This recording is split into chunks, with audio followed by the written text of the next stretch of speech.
कराची के क्लिफ्टन बीच पर ये जो कुत्ता आपको पानी पीते हुए नजर आ रहा है, यूं तो समंदर लाखों इंसानों की खुराक का जरिया बनता है, तो यही मछलियां जब हम खाते हैं, अपने घरों में पकाते हैं, इस गटर वाले पानी में नहाने के बाद उनके बच्चों की जिंदगियों पर कैसा असर होने वाला है।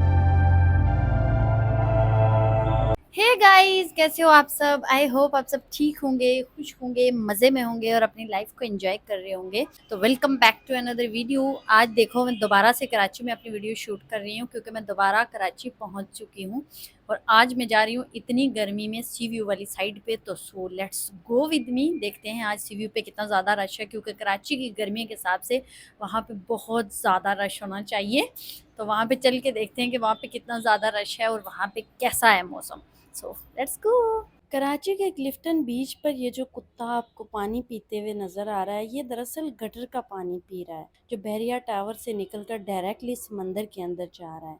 इसको कहीं भी ट्रीट नहीं किया जा रहा है और इसी गटर वाले समंदर के अंदर से मछेरे मछलियां निकाल रहे हैं जो मैं और आप खाएंगे। यहाँ घोड़ों का गोबर, प्लास्टिक और गटर का पानी मिलकर इस बीच को इस कदर गंदा कर रहे हैं कि अगर आप एक मिनट इस पानी में खड़े हो जाएं तो प्लास्टिक की थैलियां और जानवरों के सर आपके पाँव के साथ टकराएंगे। लेकिन चूंकि गरीब लोगों को गर्मी और बिजली वालों ने इस कदर तंग किया होता है कि वो यहाँ पर ही जाना अफोर्ड कर सकते हैं। तो गाइज फाइनली मैं पहुंच चुकी हूँ सी व्यू पे और आप मेरे पीछे देख सकते हो। और काफ़ी ज़्यादा लोग यहाँ पे आए हुए हैं क्योंकि कराची में गर्मी जो है वो बहुत ज़्यादा हो रही है। इस टाइम तकरीबन गर्मी जो है वो 40 डिग्री टेम्परेचर हो रहा है, तो इसलिए लोग मतलब शाम के टाइम ज़्यादातर सी व्यू पे आते हैं। और मेरे बाल देखो बहुत ज़्यादा उड़ रहे हैं, तो कोई बात नहीं, इग्नोर करो। यहाँ पे आवाज़ चल रही है तो उड़ेंगे तो सही। आज मौसम थोड़ा सा फिर भी बेहतर हो रहा है, बादल थे दिन को, तो इस वजह से इतनी ज़्यादा गर्मी नहीं हो रही थी, बट बहुत ज़्यादा गर्मी हो रही है एज़ यूजल। तो नहीं हो रही है क्योंकि अप्रैल के मंथ में इतनी ज़्यादा गर्मी नहीं पड़ती होती थी, ज़्यादा से ज़्यादा जाके मई और जून में पड़ती होती थी। लेकिन इस बार अप्रैल के मंथ में भी इतनी ज़्यादा गर्मी हो रही है यहाँ पे।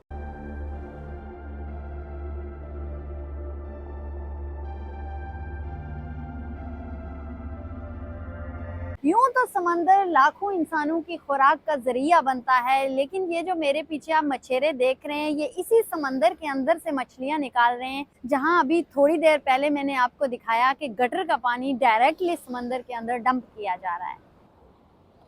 तो यही मछलियां जब हम खाते हैं, अपने घरों में पकाते हैं, बच्चों को देते हैं, तो क्या आपको मालूम है कि हम किन किन बीमारियों का शिकार हो रहे होते हैं। तो हमारे साथ यहाँ पे एक मछेरे जो काफ़ी सालों से यहाँ पे काम कर रहे हैं, तो हम आज उनसे पूछेंगे कि समंदर के अंदर जो गटर का पानी डायरेक्टली डंप किया जा रहा है, तो उसका इन मछेरों की ज़िंदगियों पर क्या असर पड़ा है और क्या इस वजह से, तो उन्होंने ये जो फील किया है कि जो समंदर के अंदर से मछलियां निकल रही हैं, उन मछलियों की तादाद में या उनकी चीज़ों में कोई ज़्यादा खास फर्क आया है इस गटर के पानी की वजह से या नहीं। तो आप कितने टाइम से यहाँ पे काम कर रहे हैं। हम तो 25 साल हो गया काम कर रहे हैं। इधर तो 3-4 दिन हुआ इधर आया है काम करने।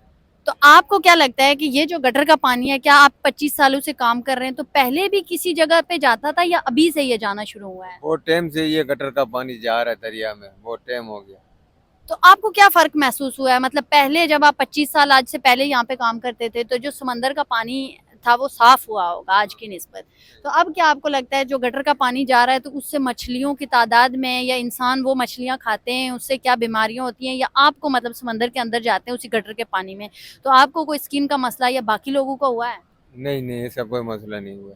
बाकी मतलब आपका क्या एक्सपीरियंस है इस बारे में कि ये गटर का पानी जा रहा है, इस हाँ, बारे में क्या। तो ये चाहिए ना तो बंद कर दे, दरिया में पानी नहीं आना चाहिए और किधर दूसरी जगह पे फेंक दे पानी। लाजम नहीं है इधर समंदर में, दूसरी जगह पे भी ये पानी फेंक सकते हैं लोग। यहाँ आपको बुजुर्ग, बच्चे, बूढ़े, औरतें सभी इसी पानी में नहाते हुए नजर आएंगे। लेकिन ये पानी उनके बच्चों की स्किन को कैसे मुतासर करेगा, उसके साथ साथ दीगर कैसी बीमारियां पैदा करेगा, ये इस बात से अनजान है। किसी भी मुल्क में बीच को सबसे ज़्यादा साफ रखा जाता है, लेकिन कराची के समंदर में 12 छोटे बड़े नाले हैं जिनमें गटर का पानी, इंडस्ट्रियल वेस्ट वाटर और दीगर प्लास्टिक, हॉस्पिटल वेस्ट समंदर में डायरेक्टली डंप किया जाता है। ये कोई मामूली बात नहीं है जिसको सीरियस ना लिया जाए, बल्कि सीपा के मुताबिक बगैर पानी को ट्रीट किए समंदर में फेंकना गैर कानूनी है। लेकिन क्या आपको कहीं भी कोई कानून नज़र आता है? हाँ, कानून नज़र तो आता है, लेकिन सिर्फ किताबों में। हकीकत में इस कानून पर अमल दरामद कहीं भी नज़र नहीं आता। चंद पैसों के इवज़ कानून को, माहौल को, मुल्क को, दुनिया को, इस मुल्क के अंदर बसने वाले इंसानों का सौदा तक कर दिया जाता है। और जैसे आपको पाकिस्तान स्पेशली कराची के अंदर बढ़ता हुआ दर्जा हरारत नज़र आ रहा है, माहौल ख़राब होता हुआ नज़र आ रहा है, और इसका सबसे बड़ा ज़िम्मेदार अगर कोई इदारा है तो वो सीपा है, क्योंकि उसकी मिली भगत से एक सरमायादार सबसे ज़्यादा इस माहौल को तबाह कर रहा है। यह समंदर का पानी जो कभी नीला दिखता था आज मुकम्मल तौर पर काला हो चुका है। इस क्लिफ्टन बीच पर सबसे ज्यादा गरीब लोग आते हैं जो स्विमिंग पूल अफोर्ड नहीं कर सकते हैं, वो अपने बच्चों के साथ यहाँ पर आकर नहाते हैं। लेकिन ये गरीब लोग इस बात से अनजान हैं कि इस गटर वाले पानी में नहाने के बाद उनके बच्चों की जिंदगियों पर कैसा असर होने वाला है।